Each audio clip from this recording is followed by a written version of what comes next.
Donc moi, Yannick Ledreux, en fait, je suis au CRIP depuis presque 20 ans. Je coordonne tout ce qui est apprentissage et projet du pôle, tout ce qui est apprentissage aussi. Donc surtout beaucoup en relation avec les établissements pour le coup, puisque j'essaie vraiment de développer le réseau et les partenariats avec tous ces établissements qui vont accueillir nos étudiants. Donc le CRIP est un ESRP, un établissement de services et de réadaptation professionnelle. Donc c'est un établissement qui n'accueille que des personnes en situation de handicap. Voilà.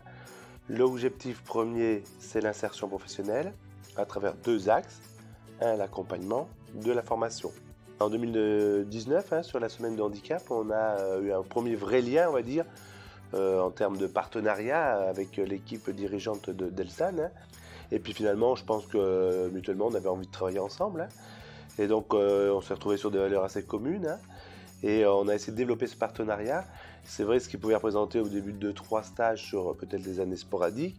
Maintenant, on est sur une quinzaine de stages de longue durée avec les établissements d'Elsan. Je suis Antoinette Paturel, je suis formatrice sur l'IFAS du CRIP.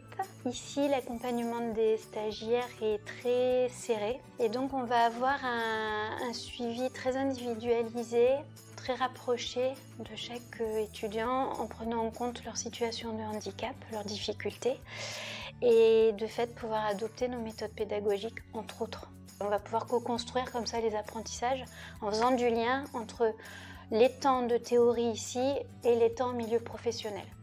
Anaïs Boissière, je suis formatrice à l'IFSI du CRIP sur Castelnau-le-Lez. Alors en termes de référentiel et d'apprentissage, il n'y a aucune différence. Le référentiel du diplôme d'État est le même pour tous. Après, la spécificité du CRIP, donc, comme je l'ai énoncé, c'est qu'il accueille que des étudiants reconnus qualité travailleurs handicapés. Ce qui fait qu'il y a un accompagnement vraiment pluridisciplinaire auprès des étudiants pendant toute la formation. Chaque personne et chaque étudiant est quand même assez riche dans la compensation qu'il peut mettre en place aussi. Donc pour nous, c'est enrichissant aussi de voir comment il peut mettre en place, ce qu'il peut mettre en place. Et souvent, les réponses viennent d'eux. Nous, on est juste là pour les accompagner, mais on n'apporte pas de solution prédéfinie en fait.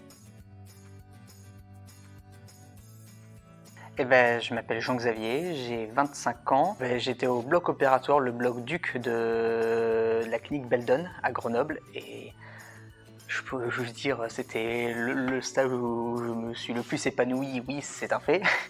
Mais non, j'ai eu énormément de chance parce que je suis tombé sur une équipe qui avait envie de transmettre et qui... ils ont été très très bons quoi. J'ai appris énormément de choses, ils m'ont tous super bien encadré, ça s'est super bien passé. Franchement ça a été un stage assez formidable. J'y suis rentré là-bas en me disant tiens le bloc opératoire ça me plaît, mais est-ce que ça me plaît vraiment au long terme? Je suis ressorti de là-bas en me disant je veux faire du bloc opératoire. Donc ils ont réussi leur job quelque part. Moi c'est Sarah, j'ai 26 ans, je suis dyslexique, dysorthographique, dyscalculique.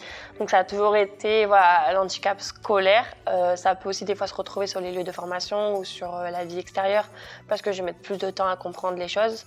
Mais après une fois que j'ai compris, je trouve moi-même mes mots techniques ou mes outils en fait pour pouvoir pallier à toutes mes difficultés que je peux avoir. Et donc du coup, vu qu'au niveau scolaire c'était assez compliqué, mon enfance. Du coup, le fait d'être ici, ça m'a permis aussi de reprendre confiance en moi et de croire que je suis capable de faire le métier que j'ai toujours rêvé de faire. Donc du coup, maintenant, je suis fière et j'y suis. Alors, moi, je m'appelle Bastien. J'ai fait 2 stages dans l'année. Le premier, c'était en SSR à Saint-Martin, à la clinique Elsan, qui s'est bien passé. C'était une première approche où j'étais un peu en doute un petit peu sur le métier d'infirmier. Je savais pas si je voulais encore faire ça ou pas. J'avais intégré, mais je me posais des questions de est-ce que j'allais réussir les 3 ans. Et là, j'ai été en stage dans un autre établissement, Elsan. C'était à la clinique Jean Villard, voilà. Là, c'était en médecine et chirurgie gastro. Donc là, c'était vraiment un stage qui était très bien, je trouve. C'est là où j'ai appris énormément quand même et qui m'a poussé un petit peu, où l'équipe m'a vraiment sorti un petit peu de ce cadre d'hésitation. Est-ce que je continue pas?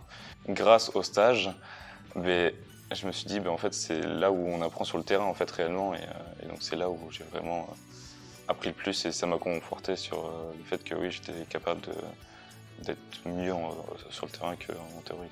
Je pense que quand on a une sensibilité pour le handicap, qu'on croit que la différence, finalement, ça peut être une plus-value, et finalement, ça marche. Hein.